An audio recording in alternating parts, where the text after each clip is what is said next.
ನಟಿ ಆಶಿಕಾ ರಂಗನಾಥ್ ಅವರ ಸಹೋದರಿ ಅನುಷಾ ಅವರು ವೈವಾಹಿಕ ಜೀವನಕ್ಕೆ ಕಾಲಿಟ್ಟಿದ್ದಾರೆ.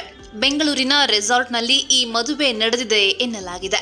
ಅನುಷಾ ರಂಗನಾಥ್ ಅವರು ಲವ್ ಮ್ಯಾರೇಜ್ ಮಾಡಿಕೊಂಡಿದ್ದಾರಾ ಅಥವಾ ಅರೇಂಜ್ ಎನ್ನುವ ಬಗ್ಗೆ ಇನ್ನೂ ಮಾಹಿತಿ ಇಲ್ಲ. ಅನುಷಾ ರಂಗನಾಥ್ ಮದುವೆ ಖಾಸಗಿಯಾಗಿ ನಡೆದಿದೆ. ಇನ್ನು ಮದುವೆಯಾಗಿರುವ ಹುಡುಗನ ಬಗ್ಗೆ ಕೂಡ ಅನುಷಾ ರಿವೀಲ್ ಮಾಡಿಲ್ಲ.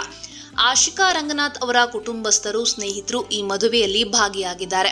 ಇನ್ನು ಅರಿಶಿಣ ಶಾಸ್ತ್ರ, ಮೆಹಂದಿ, ಸಂಗೀತ ಕಾರ್ಯಕ್ರಮ ಕೂಡ ಅದ್ದೂರಿಯಾಗಿ ನಡೆದಿದೆ. ಈ ಮದುವೆಯಲ್ಲಿ ಲವ್ ಮಾಕ್ಟೇಲ್ ಸಿನಿಮಾ ನಟಿ ಸುಷ್ಮಿತಾ ಗೌಡ, ನಟಿ ತೇಜಸ್ವಿನಿ ಶರ್ಮಾ ಅವರು ಕೂಡ ಭಾಗಿಯಾಗಿ ನವ ಜೋಡಿಗೆ ಶುಭವನ್ನ ಹಾರೈಸಿದ್ದಾರೆ. ಇನ್ನು ತೇಜಸ್ವಿನಿ ಶರ್ಮಾ, ಸುಷ್ಮಿತಾ ಗೌಡ, ಸಿರಿ ಪ್ರಹ್ಲಾದ್ ಅವರ ಜೊತೆ ಸೇರಿ ಆಶಿಕಾ ಅನುಷಾ ಅವರು ಇತ್ತೀಚೆಗೆ ಬ್ರೈಡಲ್ ಪಾರ್ಟಿ ಕೂಡ ಮಾಡಿದ್ರು. ಅನುಷಾ ಅವರು 10 ಸಿನಿಮಾದಲ್ಲಿ ನಟಿಸಿದ್ದಾರೆ. ಈ ಚಿತ್ರದಲ್ಲಿ ವಿನಯ್ ರಾಜ್ಕುಮಾರ್ ನಾಯಕ. ಇನ್ನು ಗೋಕುಲದಲ್ಲಿ ಸೀತೆ ಧಾರಾವಾಹಿಯಲ್ಲಿಯೂ ಅನುಷಾ ನಟಿಸಿದ್ರು.